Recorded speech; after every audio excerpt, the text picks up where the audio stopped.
Hello everyone and welcome to a book review. This one is for Nettle Bone by Kingfisher. This was published in 2022. This is a standalone book and this is an adult fantasy horror. The horror, I personally don't really see the horror elements. But with horror, I'm looking for more extreme stuff. So to me, it's very light on the horror, but more on the fantastical side of things. This does have an audiobook. It is narrated by Amara Jasper and is 9 hours and 3 minutes on standard one-time speed. For this one, we are following Mara. She is a 30-year-old, I want to say. This is told in third person. Mara is the youngest of 3 princesses. The eldest gets married off to a king of a neighboring kingdom for a political alliance. Something happens to said sister, the second sister. It generally goes from oldest to youngest with royalty anyway. The second middle child, the middle sister, gets married off again for a political alliance as well. The middle sister does get pregnant, but we are dealing with some sensitive issues, one of which the big driving force is domestic abuse. That is what spurs Mara into action. Mara is sent to a nunnery to live almost like a nun, but with the knowledge that when her time comes, she will more than likely be married off to a prince, more than likely for a political alliance as well. She learns to embroider. She doesn't want to be treated like a princess, so she mucks the horse stalls or the animal stalls. She feeds them. She does hard labor like everyone else. She does not want to be treated any differently just because she's a princess. She doesn't want people to know. She even helps give birth, helps the midwife deliver babies, is what I'm trying to say. So anyway, it's the domestic abuse of her elder sister, the middle sister out of the 3. It's the domestic abuse that spurs Mara into action. She realizes she has to do something to save her sister from uncertain, probable death.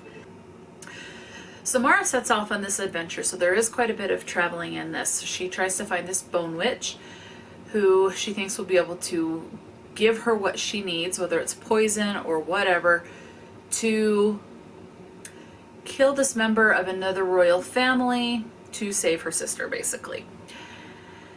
The Bone Witch sets 3 impossible tasks. Mara completes the first 2. The third one, she's like, well, you're not going to give up. You're going to find a way to achieve this. So she makes the third task extremely simple and fulfills with helping Mara on this journey to get what she needs to save her sister. So it's Mara and this Bone Witch now, and they're traveling. This Bone Witch has this hen that the body of this hen harbors a demon. And that comes up quite a bit and is actually really funny at times. So they're going along, they end up in this goblin market. Mara has to give something up to get something that she needs. And this happens to be a person. And so now he is coming with them from the goblin market, and then they go and they realize they need to talk to a godmother because they need to get access somehow to the godmother for the royal family. Now in this, godmothers can bless and they can also curse newborn babies. It can go both ways.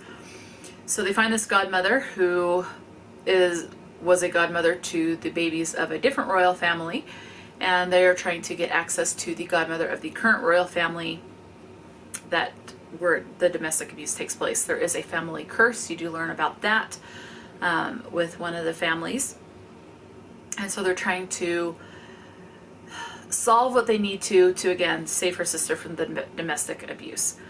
And they're just going along. I would say this is very much a found family type of a situation because there are some strong bonds that are created between the 2. One of them has the potential to be a romantic relationship, although there is no romance in this. There's more like the wondering if there could be something more, but that's pretty much it. And then there's like a strong friendship between two others. Well, they're kind of strong friendship between all of them, but more so between two of the characters. So they're going to save her sister. And that's pretty much it. So yeah. What do we have in this? You have loss of a loved one. You have, as I have said several times, domestic abuse. You have cannibalism talked about. You also have voyeurism hinted at, as well as child abuse and child death. Okay? So yes, definitely, please be aware of that. Now, in case you're still on the fence of this, the word God comes up 35 times. In some case, it is in a religious sense, not as we know religion in our contemporary life, whatever word you want to use, but more like the religion of this world. So 35 times. Goddess comes up 2 times. Again, it's the same thing. You have gods and goddesses. The word bastard comes up 10 times. Hell 14. Shit once. Whore once. Bloody once, as far as like being used as a swear word. Balls once. The name Lord once. I don't remember if this was done in a religious sense or not. That one I don't remember. The word suicide comes up once, but it does not get descriptive. Damn it 2 times. The word goddamn once. Ass once. And these, the core word is damn on this, but I separated it 3 different ways because damned, like this person is damned to hell, that came up once. Just damn in general once, and trying their damnedest, trying their hardest 1 time. So that is the word count. Please be aware I could have missed a couple of tallies with the word count. There's always that possibility. So yeah, this was enjoyable. I look forward to picking up more of this author's work. You also have, I want to say slight body horror, but it's really not that bad. Like as far as pulling a tooth, this wheel of dead bodies, things like that, but it does not get overly graphic or anything like that. So, but it is in there just a little bit, and that's more of the horror element I would expect.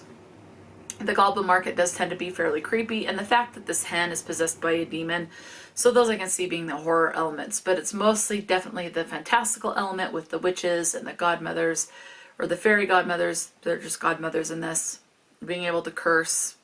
And they can curse not only children, but they can also curse and bless newborn animals as well. So kittens, chicks, cows, whatever.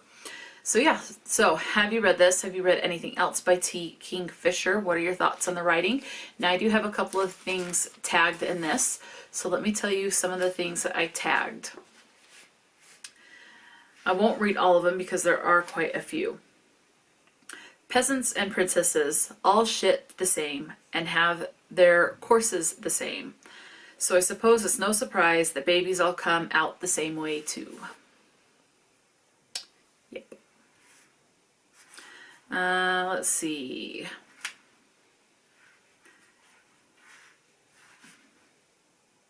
Just because you need someone doesn't mean that they are under any obligation to provide. There's men that would kill a rival and convince themselves they'd done it for noble reasons. Health's not so little a thing. And for those of you who struggle with your health, you definitely know that. No accounting for human nature.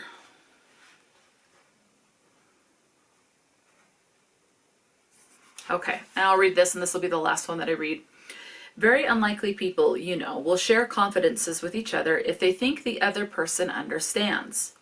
A prisoner who won't tell a guard anything will thaw immediately if he's put in a cell with another man in for the same crime. And doctors who would bite off their tongues before showing indecision to a patient will tell another doctor how little they know and how frightened they are. I thought that was pretty profound. Anyway, yeah, so let me know, have you read Nettle Bone? Have you read other books by T. Kingfisher?